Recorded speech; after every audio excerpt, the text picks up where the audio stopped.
तो दोस्तों अथर एनर्जी का आईपीओ आपका मंडे से ओपन होने वाला है। तो आज के इस वीडियो में दोस्तों हम लोग बात करेंगे इस आईपीओ के फाइनल डिसीजन के बारे में कि इस आईपीओ में हमें अप्लाई करनी चाहिए या फिर नहीं करनी चाहिए। एंड दोस्तों अप्लाई करनी चाहिए तो लिस्टिंग गेंस के हिसाब से करनी चाहिए या फिर लॉन्ग टर्म का व्यू बना के इसमें हमें अप्लाई करनी चाहिए। एंड याद रखें दोस्तों कि ये फाइनल डिसीजन हम लोग इसके एंकर इन्वेस्टर्स के लिस्ट को देखते हुए लेने वाले हैं कि फिलहाल इसमें कौन कौन सा एंकर इन्वेस्टर शामिल है।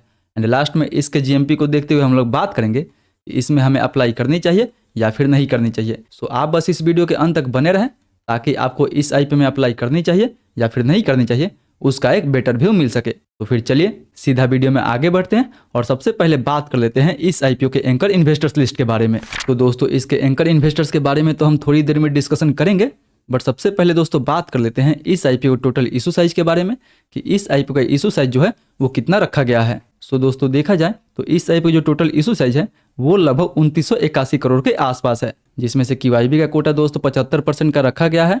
वहीं अगर NII के बारे में बात करें तो NII का कोटा भी लगभग 15% के आसपास रखा गया है। जबकि अगर बात दोस्तों रिटेल का करें तो रिटेल का कोटा 10% के आसपास रखा गया है। यानी दोस्तों अगर आप रिटेल में अप्लाई करते हैं तो आपके लिए केवल 10% का ही कोटा रखा गया है एंड वहीं NII के लिए 15%। बट अगर बात करें दोस्तों इसके एंकर इन्वेस्टर्स के बारे में तो जितना भी QIB का कोटा रखा गया था उसका लगभग 60% के आसपास एंकर इन्वेस्टर्स के लिए रिजर्व रखा गया था। मतलब देखा जाए तो 1340 करोड़ का बिड जो है वो एंकर इन्वेस्टर्स ऑलरेडी लगा चुके हैं, जिसमें लगभग 36 एंकर इन्वेस्टर्स शामिल है। तो चलिए बात कर लेते हैं कि वो 36 इन्वेस्टर्स जो शामिल है उसमें किस किस पॉपुलर एंकर इन्वेस्टर्स का नाम शामिल है। तो दोस्तों इसके कुछ मोस्ट पॉपुलर एंकर इन्वेस्टर्स का नाम यहाँ पे आप देख ही सकते हैं, जैसे SBI स्मॉल कैप फंड जो लगभग 18% के आसपास अपना पैसा इन्वेस्ट किया है। यानी देखा जाए तो SBI small cap fund already इस आईपीओ में एंकर इन्वेस्टर्स के जरिए 241 करोड़ के आसपास पैसा लगा चुका है। वहीं SBI मैग्नम भी लगभग 5% के आसपास अप्लाई कर चुका है। कस्टडी बैंक ऑफ जापान भी लगभग 7% के आसपास एंड आदित्य बिरला ग्रुप के द्वारा भी लगभग इसमें 12% के आसपास अप्लाई किया गया है। यानी दोस्तों देखा जाए तो इन 5-6 एंकर इन्वेस्टर्स के अलावा भी लगभग 36 एंकर इन्वेस्टर्स शामिल थे। उसका सभी का नाम आप यहाँ पे देख सकते हैं। एंड इस तरीका से ये जो कंपनी है वो एंकर इन्वेस्टर्स के जरिए लगभग 1340 करोड़ के आसपास तक फंड रेज कर चुकी है, जो देखा जाए तो काफी अच्छा माना जाएगा इस आईपीओ के लिए, क्योंकि एंकर इन्वेस्टर्स के तौर पे इस आईपीओ को फुल्ली सब्सक्राइब कर दिया गया है। यानी दोस्तों इस आईपीओ का टोटल इशू साइज लगभग 2981 करोड़ के आसपास था, जिसमें से ऑलरेडी ये कंपनी लगभग 1340 करोड़ का फंड रेज कर चुकी है। एंड बाकी जो भी 1641 करोड़ के आसपास तक रिमेनिंग फंड रेज बचा हुआ है उसे ये कंपनी मंडे से आईपीओ के जरिए फंड रेज करना शुरू कर देगी। बट अभी के लिए देखा जाए तो इस एंकर इन्वेस्टर्स में आपको काफी अच्छा नाम भी देखने को मिलेगा। वो या तो ICICI प्रूडेंशियल हो गया, मॉर्गन स्टैनली हो गया या फिर टाटा इन्वेस्टमेंट हो गया।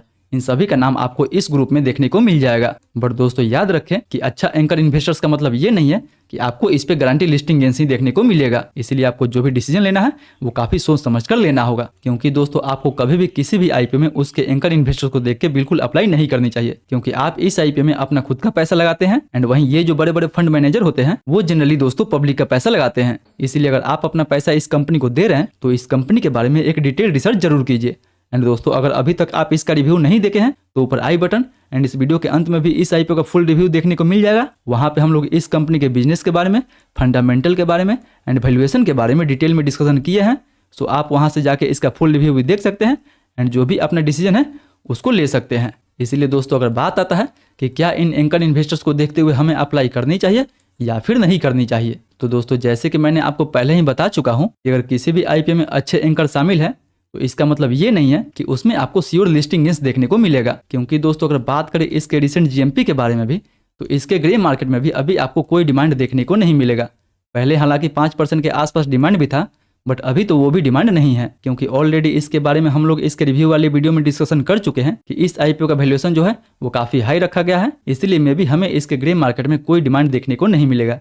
एंड सेम दोस्तों देखा जाए तो डे बाई डे इसके जीएमपी में हमें लगातार गिरावट देखने को मिल रहा है एंड अभी फिलहाल इसके ग्रे मार्केट में कोई डिमांड नहीं है। इसीलिए अगर आप इस आईपीओ में अप्लाई भी करते हैं तो आपको इस आईपीओ में कोई भी लिस्टिंग गेंस देखने को नहीं मिलेगा। इसलिए इन सभी को देखते हुए मैं तो फिलहाल इसमें अप्लाई नहीं करने वाला हूं। बाकी आपका क्या ओपिनियन है इस आईपीओ को लेके वो दोस्तों हमें नीचे कमेंट करके जरूर बताएं। तो आई होप दोस्तों आज का वीडियो आपको काफी इन्फॉर्मेटिव लगा होगा। अगर वीडियो अच्छा लगे तो वीडियो को लाइक करें, चैनल को सब्सक्राइब करें एंड जो भी आपका सवाल है मेक श्योर कि नीचे हमें कमेंट करके जरूर पूछें। मैं कोशिश करूंगा कि आपके सवाल का जल्द से जल्द रिप्लाई दे सकूं। फिर मिलते हैं अगले वीडियो में, तब तक के लिए सेफ इन्वेस्टिंग।